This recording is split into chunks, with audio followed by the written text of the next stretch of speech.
Hi all, എല്ലാവർക്കും പുതിയൊരു വീഡിയോയിലേക്ക് സ്വാഗതം.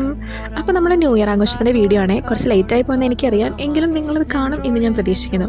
അപ്പോൾ നമ്മളിങ്ങനെ ന്യൂ ഇയർ ആഘോഷിക്കുന്നത് നിങ്ങളും കൂടി അറിയട്ടെ എന്ന് വിചാരിച്ചു. അപ്പോൾ നമ്മൾ എൻ്റെ ചാച്ചൻ്റെ വീട്ടിലാണ് കേട്ടോ ന്യൂ ഇയർ ഇപ്രാവശ്യം ആഘോഷിച്ചത്. ഇപ്രാവശ്യമല്ല, കഴിഞ്ഞ പ്രാവശ്യം നമ്മളിവിടെ തന്നെയായിരുന്നു ആഘോഷിച്ചത്. ചാച്ചൻ എന്ന് പറഞ്ഞു കഴിഞ്ഞാൽ എൻ്റെ അമ്മയുടെ മൂത്താങ്ങളെയാണ്. അപ്പോൾ ആൾ പുറത്തായിരുന്നു, ഇപ്പോൾ നാട്ടിൽ വന്നിട്ടുണ്ട് ലീവിന്. അപ്പോൾ ആളുടെ വീട്ടിലെല്ലാവർക്കും കൂടി കൂടാമെന്ന് തീരുമാനിച്ച് അങ്ങനെ ഞങ്ങൾ ഓരോ വീട്ടുകാരായിട്ട് അവിടെ എത്തിച്ചേർന്നു ഗൈസ്. അപ്പോൾ നമ്മൾ അവിടെയാണ് ആഘോഷിക്കുന്നത്. ചാച്ചൻ്റെ പുൽക്കൂടാണോ നിങ്ങൾ കണ്ടത്. അപ്പോൾ നമുക്കവിടെ കുഞ്ഞ് ഗ്ലാസ്സിൽ വൈനൊക്കെ പകർത്തി വെച്ചിട്ടുണ്ടായിരുന്നു. പിന്നെ കേക്ക്, ഫസ്റ്റ് നമുക്ക് കേക്ക് കട്ട് ചെയ്ത് മധുരം പങ്കുവെച്ചിട്ട് നമ്മൾ ചുമ്മാ കൊച്ചു വർത്താനൊക്കെ ആയിട്ട് അങ്ങനെ ഫുഡൊക്കെ കഴിച്ച് പിരിയാം എന്നൊരു പ്ലാനിലൊക്കെയാണ് നമ്മൾ വന്നത്. അങ്ങനെയൊക്കെ തന്നെയാണ് കേട്ടോ നടന്നത്. എല്ലാവരും പിന്നെ നല്ല സന്തോഷത്തിലായിരുന്നു. അപ്പോൾ പുറത്ത് പഠിക്കാൻ പോയ ചാച്ചൻ്റെ മക്കളും എൻ്റെ അനിയനാണ്. അപ്പോൾ അവരൊക്കെ എത്തിയിട്ടുണ്ടായിരുന്നു. പിന്നെ അങ്ങനെ എല്ലാവരും കൂടി വർത്താനൊക്കെ പറഞ്ഞ് കേക്കൊക്കെ കട്ട് ചെയ്ത് അനിയനാണ് കേട്ടോ. അപ്പോൾ നമ്മുടെ കുട്ടുമണീസൊക്കെ അടുത്തിരിപ്പുണ്ടായിരുന്നേ. നിച്ചും പിന്നെ തൊട്ടപ്പുറത്ത് വീട്ടിലെ കൊച്ചുണ്ടായിരുന്നു. അവൾ എപ്പോഴും ഇവിടെ തന്നെയാണ് കേട്ടോ. അവൾ ഇച്ചിരി എളുപ്പം വന്നതാണ്, ഫുള്ള് ഇവിടെ തന്നെയാണ്.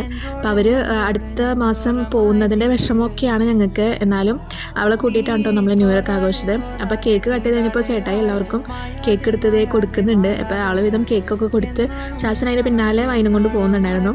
പിന്നെ അതേ അവിടെ ക്ലാസ് എടുത്തത് എൻ്റെ അപ്പനാണ്. എൻ്റെ അപ്പൻ ആദ്യമായിട്ടാണ് കേട്ടോ വൈൻ കുടിക്കാൻ പോകുന്നത്. ഇതുവരെ ഇങ്ങനെയുള്ള സാധനങ്ങളൊന്നും ട്രൈ ചെയ്തിട്ടില്ല. അപ്പോൾ ഇപ്രാവശ്യം എല്ലാവരും കൂടി പറഞ്ഞ് ഞാൻ വരെ വൈൻ കുടിക്കുന്നു. അപ്പോൾ പിന്നെ നാണക്കേടാണല്ലോ. അതുകൊണ്ട് ആളിപ്രാവശ്യം കുടിക്കാമെന്ന് പറഞ്ഞ് വൈൻ കുടിക്കാൻ പോവാണ് കേട്ടോ. അപ്പോൾ അത് ഞാൻ കാണിച്ചു തരാം. അപ്പോൾ അത് ഇങ്ങനെയാണ് നമ്മൾ സെറ്റ് ചെയ്തിട്ടുണ്ടായിരുന്നത്. എൻ്റെ പപ്പയുടെ എക്സ്പ്രഷൻ നമുക്ക് നോക്കാം കേട്ടോ, ആൾ വൈൻ കുടിക്കണതിൻ്റെ. നിങ്ങൾക്കും ചെറിയൊരു ചിരി വന്നിട്ടുണ്ടാവും അല്ലേ. ഇതിപ്പോൾ ഞാൻ പോസ്റ്റ് ചെയ്ത് കഴിഞ്ഞ് കഴിയുമ്പോഴായിരിക്കും ഇതിൻ്റെ രസം. നിന്നോട് ആരും ഇത് ഇടാൻ പറഞ്ഞു എന്നൊരു ക്വസ്റ്റ്യൻ ഞാൻ പ്രതീക്ഷിക്കുന്നുണ്ട്. എന്തായാലും ഇതിവിടെ കിടക്കട്ടെ അല്ലേ, ഇതൊക്കെ ഒരു രസമല്ലേ. നമ്മുടെ നിച്ചപ്പനും ഇത് കണ്ട് ടേസ്റ്റ് ചെയ്യണം എന്ന് എന്നോട് പറഞ്ഞിട്ടുണ്ടായിരുന്നു. എല്ലാവരുടെയും അഭിപ്രായത്തെ മാനിച്ച് എല്ലാവരോടും ചോദിച്ച് അപ്പോൾ അവൾക്കും കൊടുക്കാം, കുഴപ്പമില്ല എന്ന് പറഞ്ഞു. സോ നമ്മൾ നിച്ചുവിനും വൈൻ കൊടുക്കുന്നുണ്ട്. അപ്പോൾ നിങ്ങളുടെ ആഘോഷം എങ്ങനെയായിരുന്നു എന്നുള്ളതൊന്ന് കമൻറ്റ് ഇടാൻ മറക്കരുത്. അപ്പോൾ നമ്മളിത് കുട്ടിക്ക് കൊടുത്ത് കുട്ടിയുടെ മുഖത്തെ എക്സ്പ്രഷനും കൂടി നമുക്കൊന്ന് കണ്ടാലോ. നല്ല രസം ഉണ്ടായിരുന്നല്ലേ. അവൾ ആദ്യമായിട്ട് കുടിച്ച് നോക്കിയതാണ് കേട്ടോ. പിന്നെ നമ്മളെല്ലാവരോടും വർത്താനൊക്കെ പറഞ്ഞ് ചില്ലായി. അത് കഴിഞ്ഞ് നമ്മൾ നേരെ ഫുഡ് കഴിക്കാം എന്ന് തീരുമാനിച്ചു. അപ്പോൾ നമ്മൾ പുറത്ത് ഏൽപ്പിക്കുകയായിരുന്നു ചെയ്തത്. അതല്ലെങ്കിൽ പിന്നെ വീട്ടിൽ ഫുഡ് വെക്കുന്നതിൻ്റെ തിരക്ക്, ആർക്കും അങ്ങോട്ടും ഇങ്ങോട്ടും സംസാരിക്കാൻ പറ്റില്ല. കുറച്ച് പേര് അടുക്കളയിൽ, കുറച്ച് പേര് അങ്ങനെ ആകുമ്പോൾ ഒരു രസം ഉണ്ടാവില്ല അല്ലേ, ഒരു എൻജോയ്മെൻറ്റ് ഉണ്ടാവില്ല. എല്ലാവരും കൂടി വർത്താനൊക്കെ പറഞ്ഞിരിക്കുന്നത് അതൊരു രസമല്ലേ.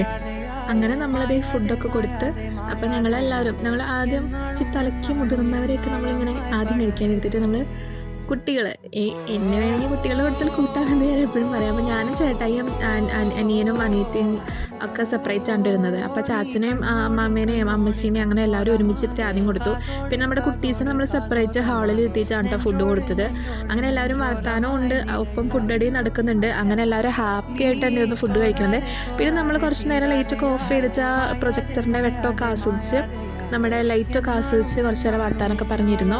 അതിനുശേഷം നമ്മൾ ഒരുമിച്ച് സെൽഫിയൊക്കെ എടുത്തു. ആ ലൈറ്റ് കാണാൻ നല്ല രസമുണ്ടായിരുന്നു അല്ലേ. മൊത്തത്തിലുള്ള ലൈറ്റ് ഓഫ് ചെയ്തിട്ട് അത് അങ്ങനെ ഇരുന്ന് കാണാൻ നല്ല രസമുണ്ടായിരുന്നു അല്ലേ. പിന്നെ നമ്മൾ ഫോട്ടോ ഒക്കെ എടുത്തിട്ട് ഇപ്പോൾ നമ്മൾ 2026 പ്രവേശിച്ചിരിക്കുന്നു. ഇഷ്ടപ്പെട്ട സബ്സ്ക്രൈബ് ചെയ്യണം, ലൈക്ക് ചെയ്യണം, കമൻറ്റ് ചെയ്യണം.